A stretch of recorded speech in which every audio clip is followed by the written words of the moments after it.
Resolve. The United States federal government should ban all testing that requires the use of animals. Definitions are contextual. Background. 1. Millions of animals are tested on yearly. A. All different types of animals are used to test and make products. 2. Large corporations are behind the testing. They have successfully lobbied government to not ban testing. 3. Every major industry directly or indirectly uses animal testing, cosmetics, medical, and food. Framework.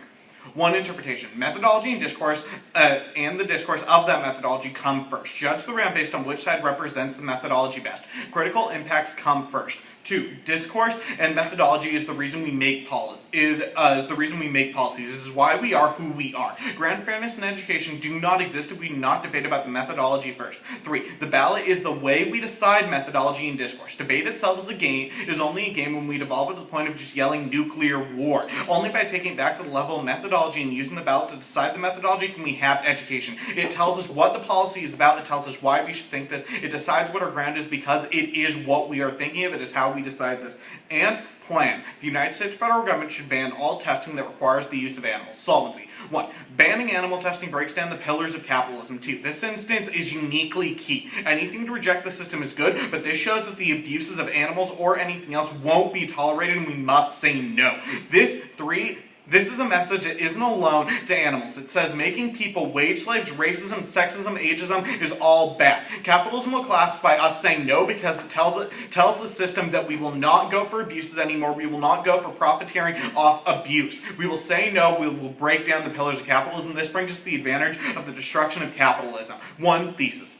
Capitalism is a wage-slaving class system. B. It requires the extraction of resources, not just minerals, but people and animals. C. Capitalism is fueled by taking advantage of the lower class and kills in order to sustain itself. What capitalism does is it goes for whatever it can in order to make more money. If it requires the death of someone else, it will continue doing to make that money. 2. The link.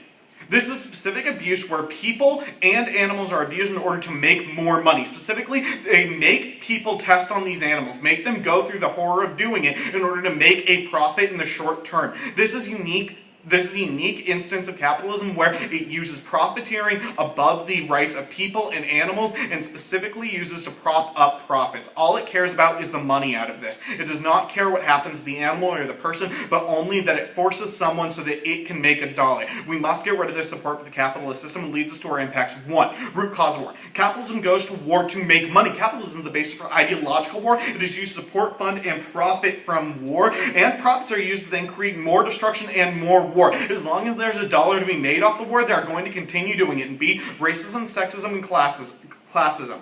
Capitalism benefits by sectioning off people, race, and class, and sex. Cap reaps the profits by forcing the lower class and the minorities to be wage slaves. What this does is decides that the people are going to make money, forces them into doing it. It forces them in order so they can continue making money. See, value to life. It turns everything into a dollar game. Human value is replaced with dollar value. Everything is reduced to the dollar. This means you are given a value and consequently be devalued. This declension of economies of value is what Michael Dome refers to as the 0 point of the Holocaust. Capitalism takes away your ability to decide your value for yourself. Even if you feel you're happy, if capitalism decides that you're not worth anything, it kills you so it can make that dollar. D. And the environment. Capitalism's drive for profit kills the environment. Companies suck up resources in order to make profit. The profit is off the environment. Green tech is just a joke. Capitalism uses it to justify its destruction of resources elsewhere, but green tech isn't green. We are not talking colors. Building the tech burns tons of GHGs, and cap focuses only on short-term profits. It doesn't care about the future. It doesn't focus on sustainability. Capitalism doesn't follow regulations. Cap just goes until it's all gone. It continues to suck up the resources until everything's gone and destroys the planet. Cap won't die. The planet will.